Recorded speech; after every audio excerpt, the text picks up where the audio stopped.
अस्सलाम वालेकुम। अच्छा देखें, तौलिए का स्टॉक आया हुआ है, ठीक है। चाइना का 80 किलो वाला बंडल तौलिए का। अच्छा, इसका थोड़ा सा माल आपको साइड से हम दिखा रहे हैं, तो वीडियो आप पूरी देखिएगा। और चैनल पर नए तो चैनल को सब्सक्राइब कर लीजिए ताकि हर आने वाली वीडियो तक पहुंच सके। अच्छा, इसमें देखें सारा कलरफुल तौलिया इसमें आपको दिख रहा होगा। और इसमें ये कि छोटे भी साइज़ होते हैं और बड़े साइज़ भी इसके अंदर आपको मिक्स मिलेंगे। अच्छा, दूसरा ये कि ये प्री लव्ड है, ठीक है, इस्तेमाल वाले हैं, लंडे वाले, लेकिन कंडीशन आपको नज़र आ रही होगी, मतलब वो रफ़ यूज़ जो होता है वो चीज़ नहीं है, वॉशेबल होते हैं, वॉश करके आप इसको दोबारा इस्तेमाल में ले सकते हैं। अच्छा, 80 किलो इसका वज़न है और 23,500 रुपये में ये आपको बंडल मिल जाएगा।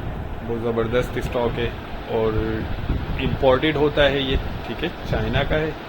क्वालिटी वाइज बहुत ज़बरदस्त चीज़ है। साइज़ के हवाले से मैंने आपको बता दिया है, छोटे और बड़े साइज़ इसमें आपको मिक्स मिलेंगे। बाज़ औक़ात इसमें जोड़ी भी निकल आती है। अच्छा, ये देखिए बाहर की पैकिंग है, ये आपको तार वाली जो पैकिंग दिख रही है ये बाहर की पैकिंग होती है, यहाँ पे पैक नहीं किया जाता। रेट बहुत मुनासिब है, 23,500 रुपये में आपको ये बंडल मिल जाएगा। तो जो भाई लेना चाहते हैं तो वो रब्ता कर लें, स्क्रीन पर नंबर चल रहा है। एक और बंडल भी आपको ये दिखा रहे हैं, देख लें।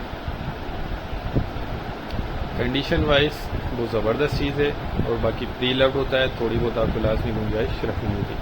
अच्छा, हमारा गोदाम जो है शेख शाह कराची में है, तो जो भाई इंटरेस्टेड हो वो रब्ता कर लें। 23,500 रुपये का ये बंडल मिल जाएगा, ठीक है। उम्मीद करता हूँ वीडियो आपको पसंद आई होगी। नेक्स्ट वीडियो तक के लिए हमें इजाज़त दीजिए। अल्लाह हाफिज़।